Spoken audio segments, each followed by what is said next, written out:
तिचा जो काही एक असा प्रचंड मोठा हव्वा तयार केलाय ना, तर तेवढी काही मोसाद नाहीये, हेही लक्षात घ्यायला पाहिजे. म्हणजे अनेकदा असं होतं की मग मोसादला मोठेपणा द्यायचा आणि मग आपल्या रॉ काय फालतू आहे, आपण काय काहीच नाही वगैरे वगैरे अशी एक म्हणण्याकडे लोकांचा कल असतो.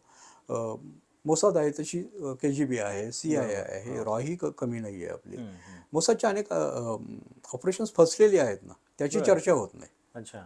म्हणजे आता उदाहरणार्थ ते आपण म्युनिक सिनेमाचं बोललो, त्याच्यातनं आपल्याला दिसतं की किती सक्षमपणे त्यांनी सगळ्यांचा काटा काढलेला आहे. पण त्याच्यातलंच जो एक प्रमुख होता, सलामे त्याचं नाव, रेड प्रिन्स म्हणायचे त्याला, तो त्या म्युनिक ऑपरेशनचा म्हणजे 1972ला जे ऑलिम्पियाडमध्ये गेलेले खेळाडू होते इस्रायलचे, त्यांची जी काही हत्या झाली त्या कटाचा सूत्रधार हा सलामे होता आणि याचा यांना काटा काढायचा होता.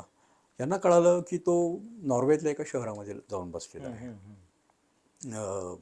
लिलेहॅमर की काहीतरी त्या शहराचं नाव आहे, लिलेहॅमरच बहुतेक. आणि हे तिथे गेले, त्याला शोधून काढला त्यांनी. आणि एक दिवशी मग तो सगळा प्लॅन ठरला त्यांचा की आधी हे जातात, मग पुन्हा पॅटर्न ऑफ लाईफ काय आहे, तो कधी जातो, कुठे येतो, काय येतो, ही सगळी माहिती काढली त्यांनी. हे झाल्यानंतर मग यांचे जे किडॉन म्हणून जे मारेकरी, खरे मोसादचे जे मारेकरी, त्यांना किडॉन म्हणतात, की ज्यांचं काम असतं की ते बॉम्ब ठेवणं, हत्या करणं वगैरे हे सगळं.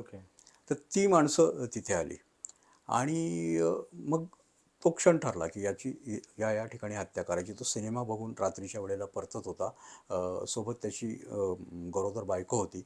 रस्त्याने येत असताना हे गेले आणि गोळ्या घालून त्याला ठार मारलं. हे ऑपरेशन टोटल फसलं होतं.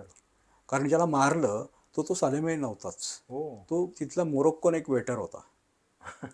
एवढी मोठी चूक त्यांनी केली होती.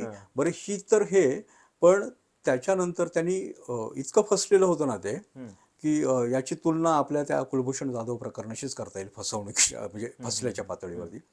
की तिथे गेल्यानंतर त्यांनी भाड्याच्या गाड्या घेतल्या होत्या, कार्स घेतल्या होत्या.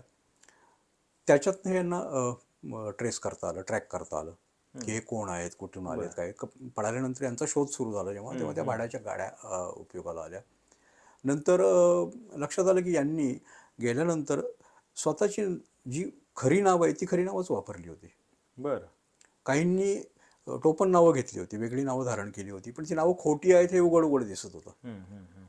नॉर्वे पोलिसांनी तो सगळा तपास केला, यांना अटक केली. 6 जणांना तिथे अटक झालेली आहे. हे एवढं मोठं प्रकरण फसलेलं आहे त्यांचं.